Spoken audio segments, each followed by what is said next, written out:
Hi, students. Want to introduce you to Dr. Wesley Nuffer. He's going to talk to you about what he does. Thank you so much for joining us here on, it's August 6th. We're not even in school yet, but the kids will be watching this at a little later date. And thank you so much for providing this opportunity for our kids.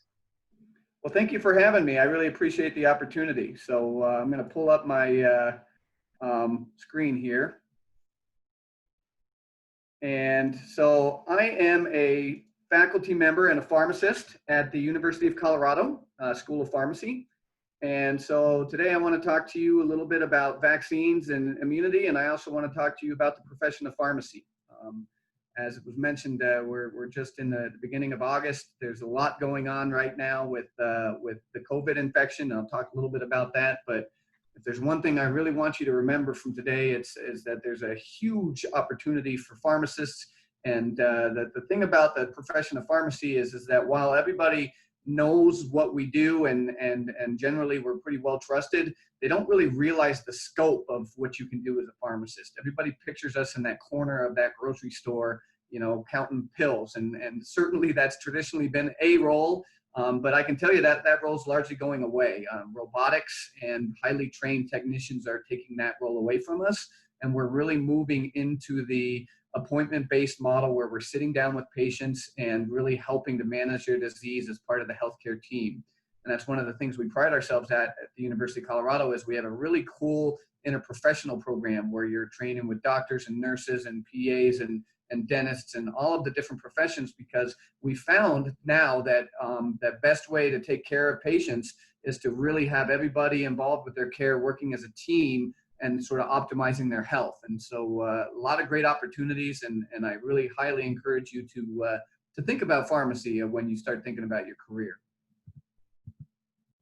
So I want to start out with the immune system because it's pretty cool. And I've always really kind of been interested in this because it's a little bit like a video game. It's, you know, you basically have these cells that detect a foreign invader. So if you look on the far left of this slide, the vaccine is going in and that antigen presenting cell is basically what's inside that vaccine. And in most cases, that's just an inert protein, something like that, but it's recognized by the body as not belonging there. It's foreign, it's called an antigen or a bad guy.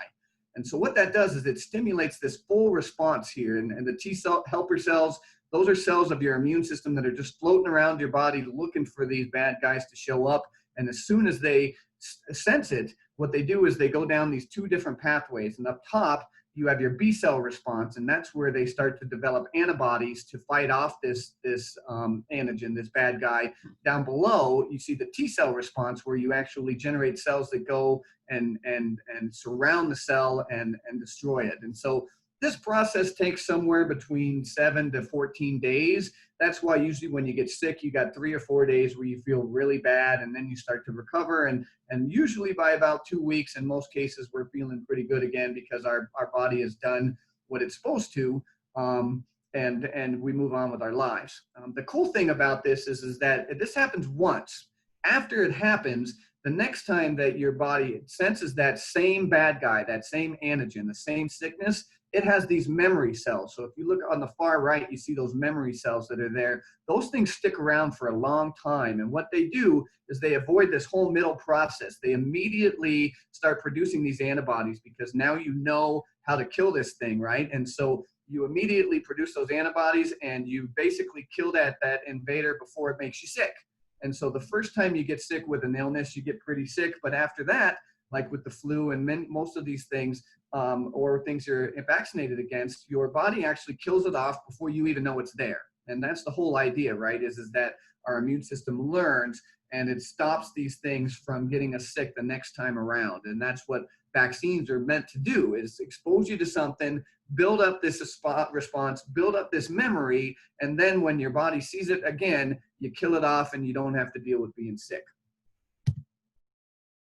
All right, so when we talk about vaccines, there's a couple different types that we're looking at. There's, like I said, proteins and subtypes of a virus. These are like the flu shot, okay? The thing about these is it's not a live, actual, live virus or a live bacteria, so you're not going to get sick. So I know there's people out there say, oh, I got that flu shot and I got sick. Well, it didn't come from the flu shot, because that would be like, you know, some sort of dead thing come back to life, like some weird zombie type thing. It doesn't happen. So with inactive vaccines like the flu shot, you're getting portions of the influenza virus, but you're not getting the live virus with the shot. There's actually a nasal spray that is the live virus, but with the shot, it's not. And so there's no way that you're going to get sick from that, because it doesn't replicate in your body.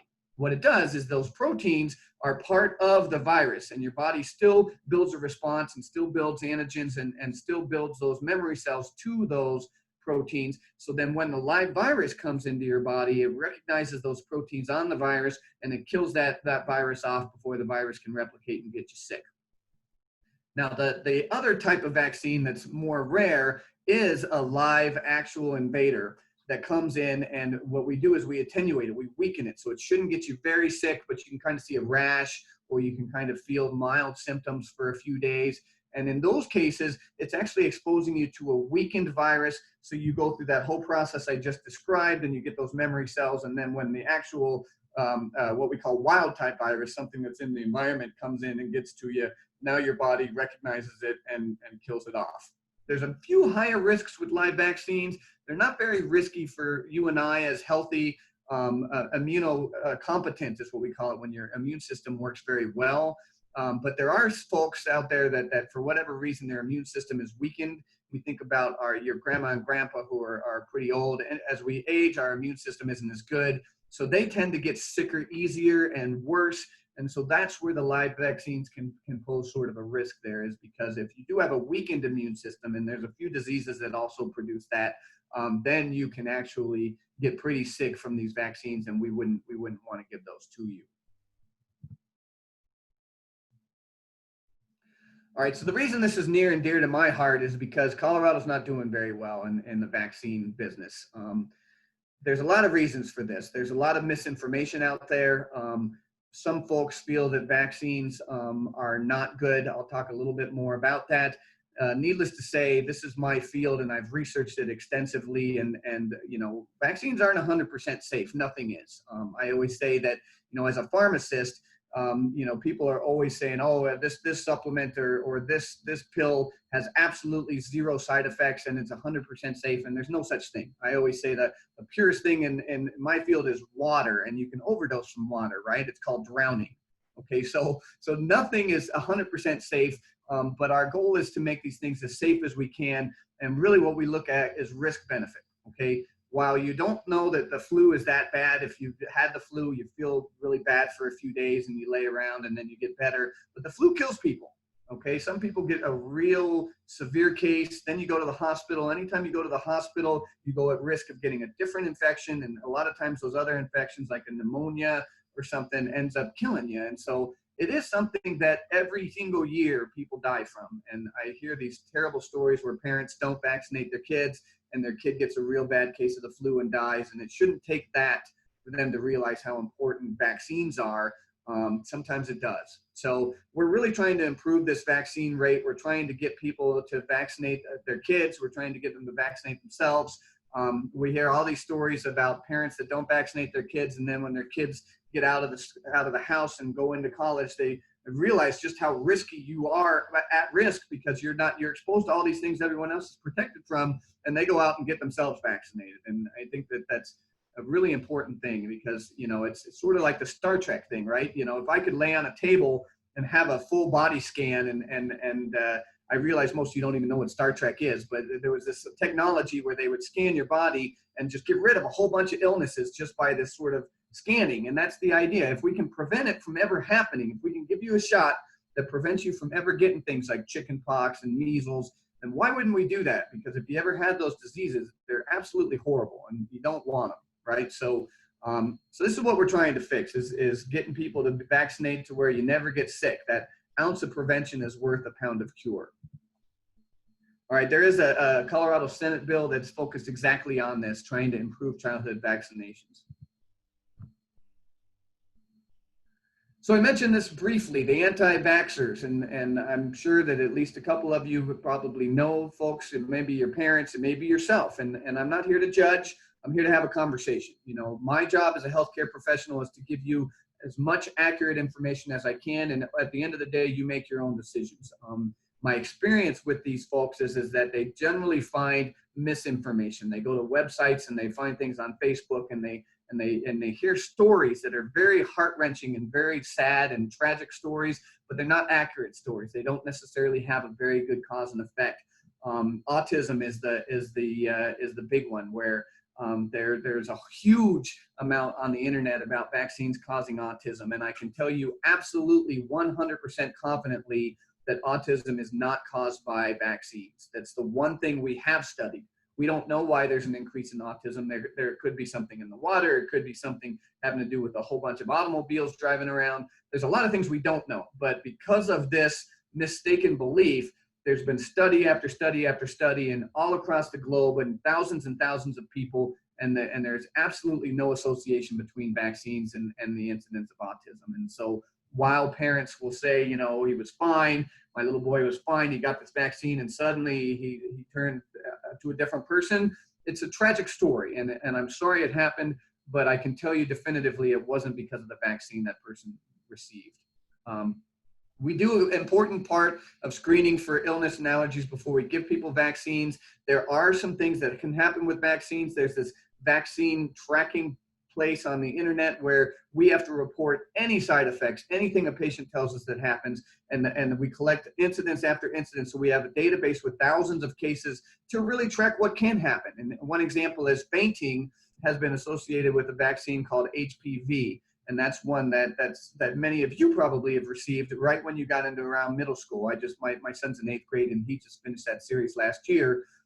It's to protect against a serious cancer that girls and women can get, a cervical cancer, and it's a really important vaccine, but it is fainting is really highly associated with it. And if you think about it, that's not really that strange, right? Because we're giving it to adolescent boys and girls, and needles are scary, and you can kind of get worked up, and sometimes when you get worked up, you can faint. And so maybe that's it, or maybe there's something in the vaccine that causes that reaction, but we know definitively it happens. And so yes, there are side effects that occur, but they occur in very small numbers of people, and they are not nearly as severe in most cases than the actual disease we're trying to prevent. So again, look for the truth. The Centers of Disease Control is good information. You know, it's always important to try and find the truth out there, because the internet's an amazing tool, but there's a lot of misinformation out there with the internet, and that can cause a lot of problems. And that brings us to COVID, right? So you guys have probably seen this virus, a lot of misinformation about this virus as well, lots of crazy things on the news and all over the place. And so this is a very big challenge for our healthcare system. And as our role as pharmacists on the front line is educating patients about what your risks are and what the truths are. And I'm going to give you a few of those here before I move on. You probably already know this came out of Wuhan, China. That's where we saw it first. It has changed a little bit. The virus isn't quite the same virus as it was back then. It spread through the world, airborne and fomite transmission. What the heck is fomite transmission? Well, that's very simple. That's I'm sick and I cough and then I reach and I touch a doorknob, and that doorknob is now fomite. Okay, the doorknob has a whole bunch of COVID on it.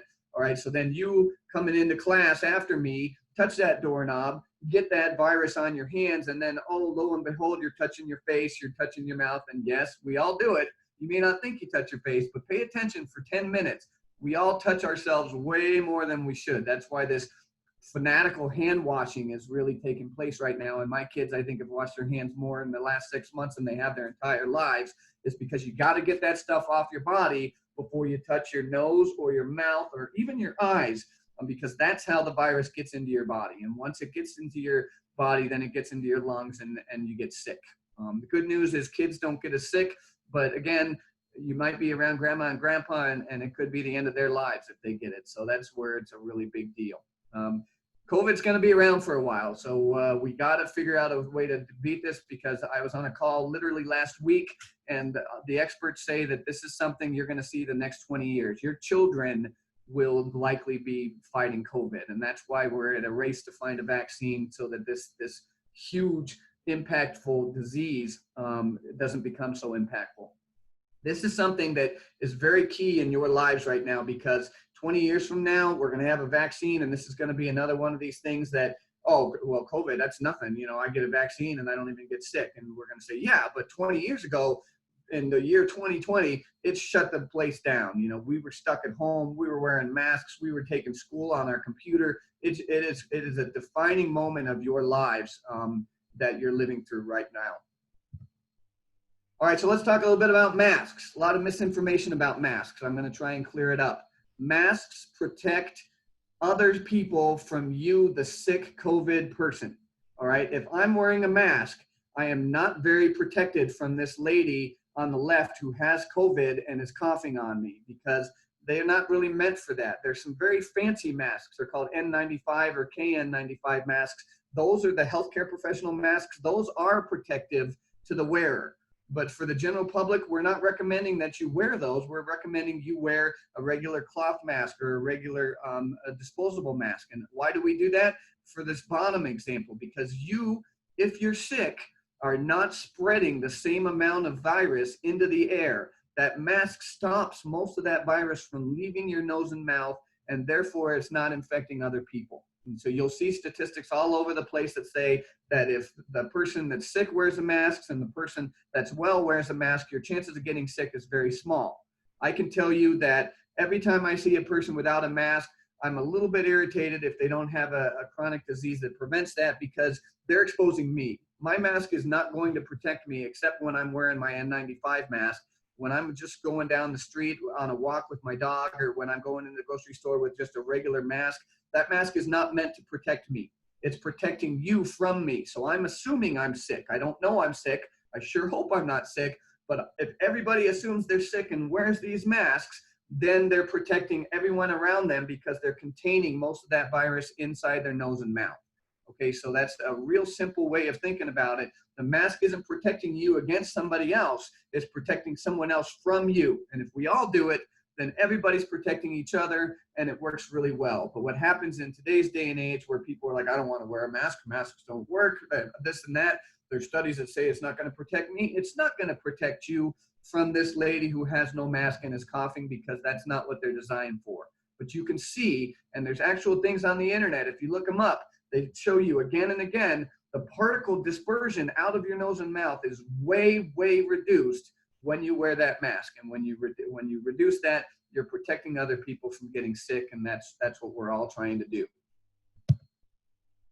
So what about vaccines here for COVID? Well, it's a huge push. We're spending millions and millions and millions of dollars, and the estimated date as of last week is about this time next year.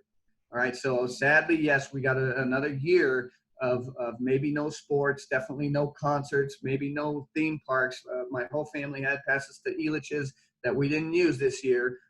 It's our new reality, and it's going to be around for at least a while. If we get really lucky, we could see something early next year, like 2021. But this, again, is the date where we think we're going to have enough vaccine made and available that we can start protecting people. Because remember, once you actually prove your vaccine works, then we got to mass produce it, and we got to get it out to the pharmacies and the medical offices, and then we got to get it into people's arms. And we got to prioritize the sickest people to get it first, the people highest risk.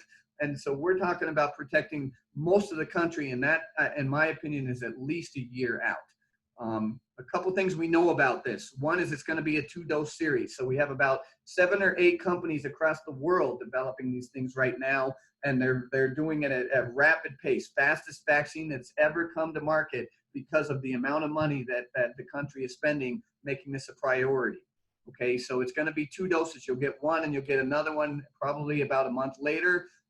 That's what we have to look forward to. The other thing that's really important to know, because this is what you're going to hear, is that the safety is the same as every other vaccine that's ever come to market. Okay, this is what you're going to hear, is that they're going so fast, they're going to make a mistake, and they're going to put us at risk. And I sure as heck am not going to get that vaccine.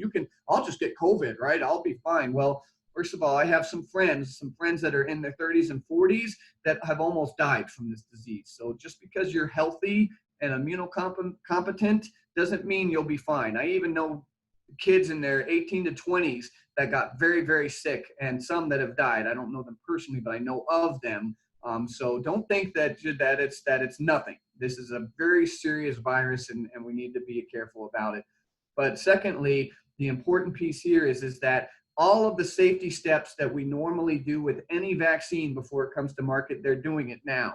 They're just doing it at the same time as they're doing it in several different populations. So generally when we develop a drug, we do phase 1, then phase 2, then phase 3, and that takes up to like 7 years to do. But in this case, we're doing phase 1, 2, and 3 all at the same time. So the people that are in those trials, yes, they are at some risk. They're putting their lives at risk so that you and I can get a vaccine quicker. But when we get this vaccine sometime next year, hopefully, all of the safety data is going to be the same as it was with something that took 7 years to develop. So it's not like these vaccines are going to be higher risk or more dangerous. And that's what you're going to hear, and it's not true. The safety is going to be there. What we're really risking right now is money, because many of these companies are going to find that their vaccine doesn't work or doesn't work as well, or it isn't a viable product, and we're going to have spent hundreds of millions of dollars for nothing.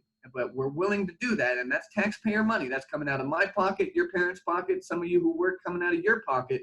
But the reason that we're doing that is because we have to have something next year to stop this thing from killing Americans and killing people worldwide. Okay, so the vaccines are coming. You're going to see them. You're going to see pharmacists on the front lines giving those to you. And I encourage you to get your parents and your grandparents and everyone to get these, because the more people we protect, the less of COVID that's going to be around, and the better off we all are going to be, and we can move on with our lives. So what does the future look like? Well, it's amazing. Vaccines are really a lot of potential. So smoking, I do a lot of work in smoking prevention and smoking cessation. I hate vaping. Vaping is not cool. Vaping is dangerous. And here's the thing, it might be less dangerous than smoking cigarettes, but most people, almost every kid that vapes ends up smoking cigarettes later. So that's my speech for you. That's my soapbox is what we call it. I know that when I was in high school, I was like, I'm going to live forever. What do you know, old guy? But let me tell you, vaping is not a good thing. And just like smoking cigarettes, it's very addictive. And what it does do, and what you don't realize it does, is it changes your brain chemistry. It changes the receptors in your brain. And so your brains are still developing. It's an exciting time. High school is an amazing time for your brains to develop and really grow as you are growing into adulthood. And you don't want substances like nicotine changing the chemistry in your brain, in some cases permanently. Really bad stuff. So vaccines to help you quit smoking, vaccines to help prevent cancer. We have some of those. We're building more. The Zika virus was a scare for a while. Allergies, some people have really severe allergies. Man, if we could curb that with an injection, that'd be fantastic.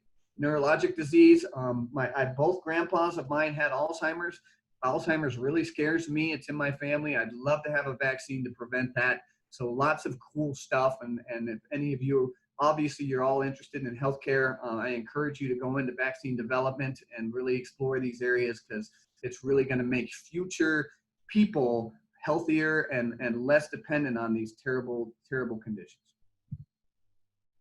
All right, hopefully you're not bored yet. I'm now going to shift gears a little bit and talk about pharmacists, because you can tell I'm passionate. I love my career. I really value what pharmacists do. And again, I don't think people really realize just how much you can do as a pharmacist. So, pharmacists in every state in the country can now deliver vaccines. We're a huge advocate and have a huge role here. The thing about pharmacists is you might see your doctor 1, 2, even if you have some sort of medical condition, maybe 4 times a year. But how many times would you see your pharmacist? When we were going to stores, you probably see him every single month. Probably 10 times as many times as you see the doctor, you see your pharmacist. We see you when you're healthy. And so our role is really to kind of remind you to get vaccines and to take these preventative steps so that you stay healthy. As teenagers, you probably don't go to the doctor a whole lot. My son and my daughter, when they were real young, we were taking them routinely to get their vaccinations to make sure they got their checkups. But once you become teenagers, I can't even keep up with my kids anymore. And once they start driving, holy cow, I don't know what I'm going to do. So I can relate to the fact that I'll be happy to even see my teens, much less get them to go to the doctor. But there are things as you become into teenage years that we talked about. HPV, meningococcal is another disease that is really impactful on on teenagers to 20-year-olds. There's a couple other ones that are very much at risk to your age that you want to make sure and you get vaccinated against, so that you take care of your bodies and take care of your brains and continue to develop and grow.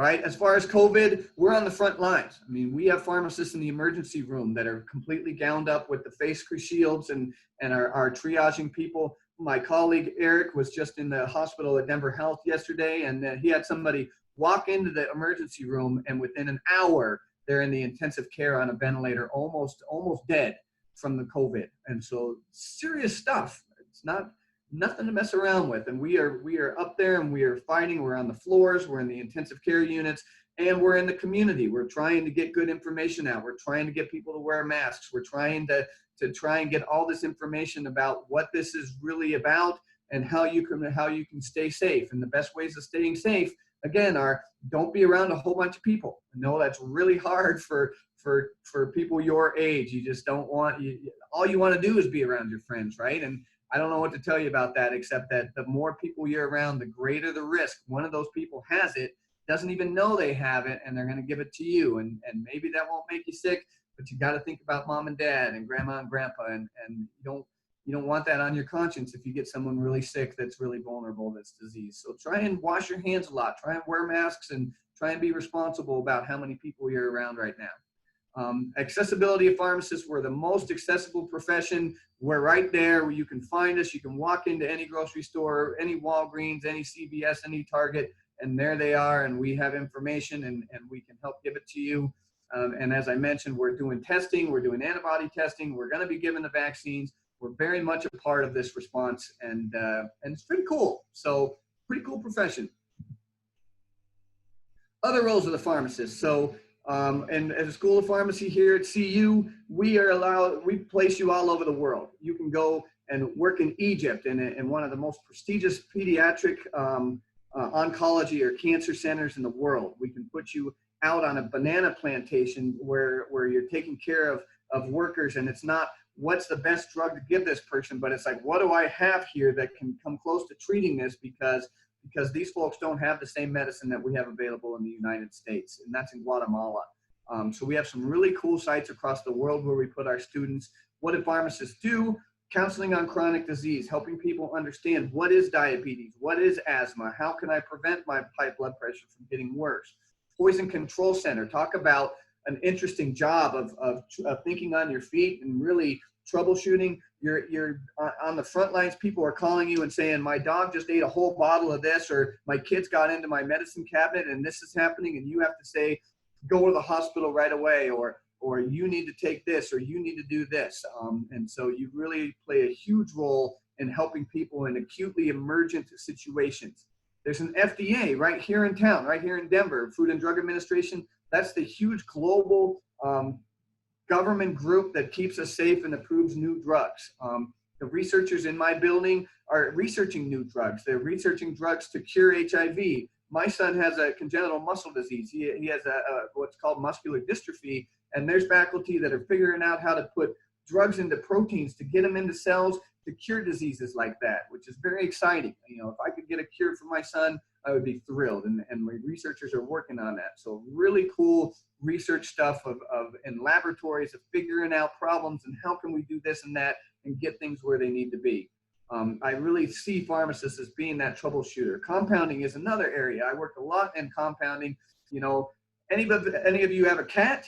Have you ever tried to give a cat a pill? If you're saying yes, you're scratching the scratches on your arms from that experience, right? Because cats do not like swallowing pills.